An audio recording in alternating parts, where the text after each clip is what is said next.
ప్రకృతి సోయగాలు అద్భుతాలను కెమెరాలు బంధించి చిరస్థాయిగా చూపగలిగేది ఒక ఫోటోగ్రఫీ వృత్తికే సాధ్యమని చిట్యాల సెకండ్ ఎస్ఐ ఈశ్వరయ్య అన్నారు.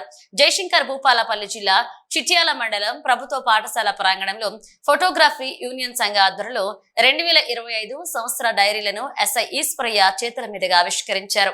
ఈ సందర్భంగా వారు మాట్లాడుతూ ఫోటోగ్రఫీ అంటేనే అతి విలువైన వృత్తి, ఎంతటి అధికారులు ప్రజాప్రతినిధులు అయినప్పటికీ ఒక్క సెకండ్ అని పిలిచి క్లిక్ మని తీస్తారని అన్నారు. ఫోటోగ్రాఫర్స్ అసోసియేషన్ ఆధ్వర్యంలో ఈరోజు డైరీ ఆవిష్కరణ గౌరవనీయులు పెద్దలు ఎస్ఐ గారి చేతుల మీదుగా ఆవిష్కరించుకోవడం ఆనందంగా ఉంది. గత 15-20 సంవత్సరాల నుంచి ఫోటోగ్రాఫర్ వృత్తి లోపల అనేక సమస్యలను ఎదుర్కొంటూ సమస్యల్ని సాధించుకుంటూ ఇప్పటి వరకు యూనిట్గా సంవత్సరాల తరబడి మేము కొనసాగుతున్నటువంటి పరిస్థితి ఉన్నది.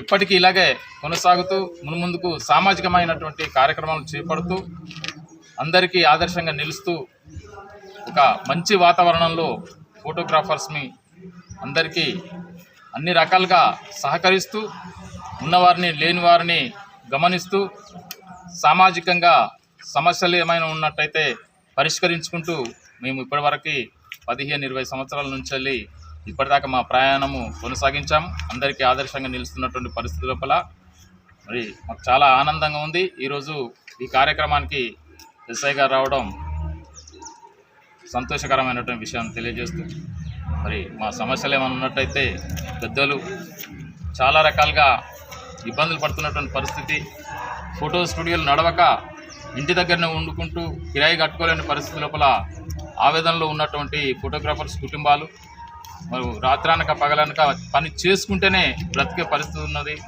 కాబట్టి పెద్దలు మా యొక్క పరిస్థితిని అర్థం చేసుకుని ఫోటోగ్రాఫర్స్ ఏదైనా ఇబ్బందికరమైన పరిస్థితి లోపల ఇతర ప్రాంతాలకు వెళ్ళినప్పుడు ఏమైనా ఇబ్బందికరమైన పరిస్థితి తలెత్తినప్పుడు మంచి మనసుతోటి మా గురించి ఆలోచించి అసోసియేషన్ అందరూ నాకు ఆహ్వానించినందుకు అందరికీ పేరు పేరున ధన్యవాదాలు తెలుపుకుంటున్నాను. ఉమ్మడి వరంగల్ జిల్లా లోపల ఇప్పుడే మన అన్నదమ్ములు చెప్పిన అందరూ ఉమ్మడి వరంగల్ జిల్లా లోపల చిట్యాల ఫోటోగ్రాఫర్ నంబర్ 1 స్థానానికి వచ్చిందంటే మనం ఎంత సిన్సియర్గా ఉంటే ఉమ్మడి వరంగల్ జిల్లా లోపల మనం అంత ఫస్ట్ ర్యాంక్ వచ్చినంటే మనకు అందరు కలిసి ప్రత్యేక కృతజ్ఞత తెలుపుకుంటున్నాను. తర్వాత ఇంకొకటి ఏంటంటే ఇప్పుడు మీ ఫోటోగ్రాఫర్స్ ఏదైనా అనివార్య కారణాలు ఎటైనా పోయినా ఎమర్జెన్సీలో పోయినప్పుడు ఏమైనా ప్రాబ్లం ఉంటే పరిస్థితికి ఇది సార్ అని చెప్పండి. చెప్పేటప్పుడు అసలు టైంలో కూడా మేము సానుకూలంగా మేము స్పందిస్తాం. మీకు ఏమైనా ప్రాబ్లం ఉంటే మాకు ఇమీడియట్గా చెప్పండి. దాన్ని మీకు అందరికీ సహకరిస్తామని పోలీస్ తరపు నుంచి మేము అందరం కృతజ్ఞత